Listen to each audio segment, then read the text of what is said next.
आखिरी दौर में कैसी है बीजेपी की तैयारी? सीएम योगी ने श्वेता सिंह मेरी सहयोगी से एक्सक्लूसिव बातचीत की। अंतिम चरण के चुनाव से पहले अपनी पूरी ताकत हर पक्ष झोंक रहा है, लेकिन 7वें चरण से ठीक पहले 400 पार के नारे के कितने करीब भारतीय जनता पार्टी? इस समय उत्तर प्रदेश के मुख्यमंत्री योगी आदित्यनाथ हमारे साथ हैं। सबसे अधिक लोकप्रिय इस हिसाब से कि हर एक कैंडिडेट चाह रहा है कि योगी जी वहां पर जाएं, प्रचार करें। 400 पार का अभी भी आपको विश्वास, भरोसा बना हुआ है? विश्वास नहीं, बल्कि ये होना है। ये देश का मंत्र बन चुका है, नारा बन चुका है। उत्तर, दक्षिण, पूरब, पश्चिम, पूरे देश के अंदर हर तबके के द्वारा, हर समुदाय के द्वारा इस नारे को अपने जीवन का हिस्सा बना करके मोदी जी की लोकप्रियता, 10 वर्ष में उनके द्वारा देश के लिए किए गए कार्य, इन सबको ध्यान में रख करके विरासत भी, विकास भी, सुरक्षा भी, सम्मान भी, स्थानीय स्तर पर विकास भी और गरीब कल्याण भी, इन सबको ध्यान में रखते हुए जनता जनार्दन इस नारे को हकीकत में बदल रही है। और 4 जून को जब परिणाम आएंगे तो फिर एक बार मोदी सरकार और अब की बार 400 पार का यह लक्ष्य भी हम एनडीए समेत अचीव करेंगे। पर पूरा विपक्ष आपके नाम पर वोटरों के बीच ये कह रहा है कि अगर 400 पार हो गए, बीजेपी फिर आ गई, तो योगी जी को अब उत्तर प्रदेश का मुख्यमंत्री ही नहीं रखा जाएगा। देखिए, विपक्ष के पास जब कोई मुद्दा नहीं है तो वह आपस में बांटने की राजनीति कर रही है। वैसे भी इन्होंने हमेशा बांटा है, विभाजन किया है।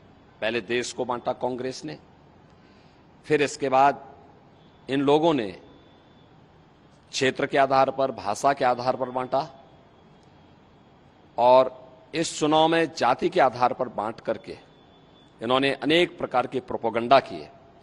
तो यह उनका एक प्रोपोगंडा है।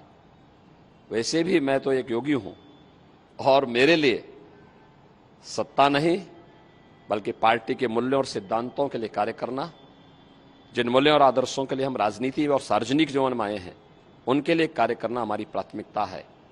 और मैंने पहले भी कहा,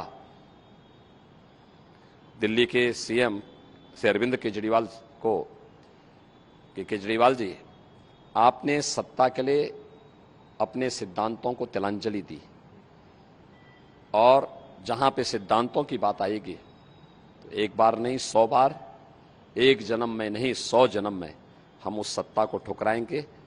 नेशन फर्स्ट की जो हमारी थ्योरी है, पार्टी का सिद्धांत है, पार्टी के उन मूल्यों और सिद्धांतों के लिए हम कार्य करेंगे और उन मूल्यों के लिए किसी भी हद तक जाकर के अपने आप को समर्पित भाव के साथ कार्य करेंगे। एक आखिरी सवाल, चूंकि आपका बहुत व्यस्त कार्यक्रम चल रहा है, यूपी की 80 सीटों में आप लोग कहते हैं 80 की 80 जीतेंगे, अखिलेश यादव कहते हैं केवल क्योटो जीतेंगे और वो एक कटाक्ष है काशी पर।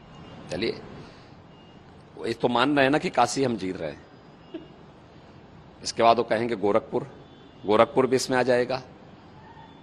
फिर वो कहेंगे कि मैनपुरी, कन्नौज, आजमगढ़। तो ये सब जब बीजेपी के हिस्से में हैं और एनडीए के पार्ट हैं तो स्वाभाविक रूप से 80 सीट बीजेपी के पक्ष में। परिवार की सीट वो हार जाएंगे। ये तो हुआ है, होगा भी। कन्नौज पिछली बार हम जीते थे, इस बार फिर जीतेंगे। आजमगढ़ पिछली बार हम जीते थे, इस बार फिर जीतेंगे। मैनपुरी में इस बार पहली बार मजबूती से उसको जवाब दिया गया और मैनपुरी में बीजेपी जीतेगी। तो 80 में से 80 सीट बीजेपी जीतेगी और मैं कहता हूं 80 बने का आधार अब की बार 400 पार। बहुत धन्यवाद हमसे बात। धन्यवाद।